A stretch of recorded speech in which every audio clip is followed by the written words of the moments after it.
Não preciso nem perguntar. Dinheiro. Pois então, dinheiro é uma questão que por muito tempo e ainda atualmente é um tabu na nossa sociedade, né? Assim como o sexo. Então, os casais têm dificuldade de falar no assunto. Tabu como... É feio ter dinheiro? É feio, é difícil, né? Como falar, como não falar, como administrar, como não administrar. Isso fala muito da intimidade do casal. E o quanto é importante a gente poder, incentivar que as pessoas possam conversar sobre esse assunto.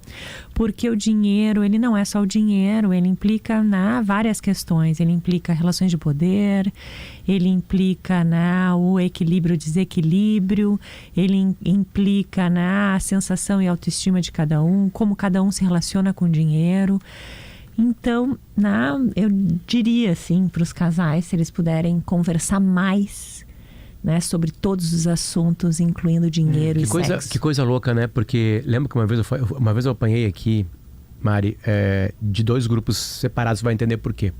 Que eu reclamei muito que a gente não tem educação sexual nem educação financeira desde a primeira série. Muito bem. Me lembro disso. Muito bem. Né? E não estou exagerando, né?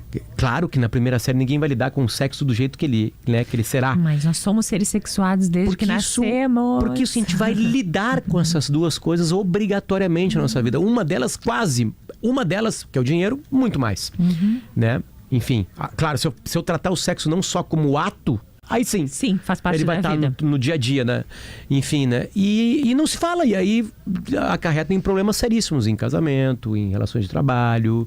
Enfim, né? Eu tô errado? Sofrimento individual, em muito sofrimento, né? Se a gente vai pensar não só nos casamentos, mas em grandíssimos sofrimentos individuais para as pessoas, né?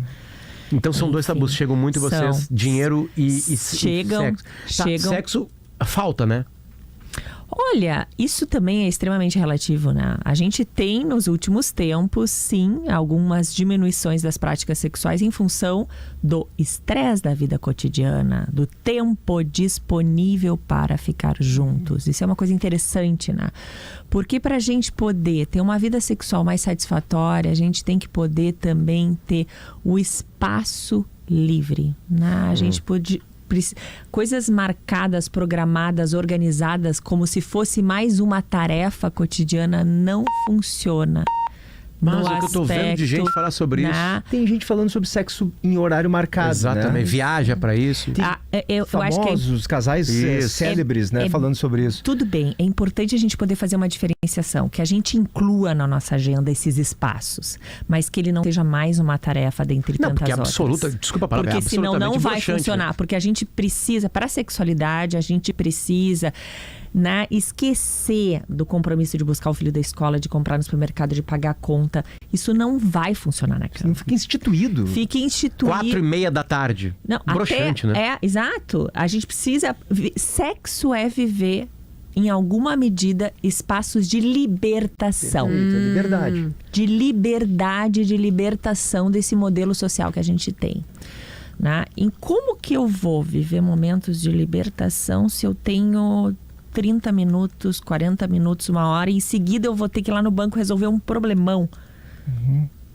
É uma missão impossível.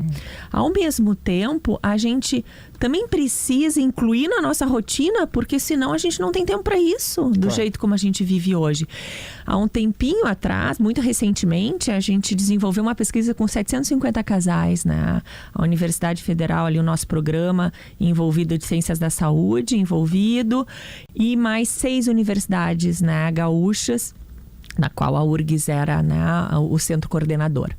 E nós descobrimos que dos temas de conflito dos casais é uma coisa muito surpreendente, sabe? Porque a literatura mais tradicional não aponta isso.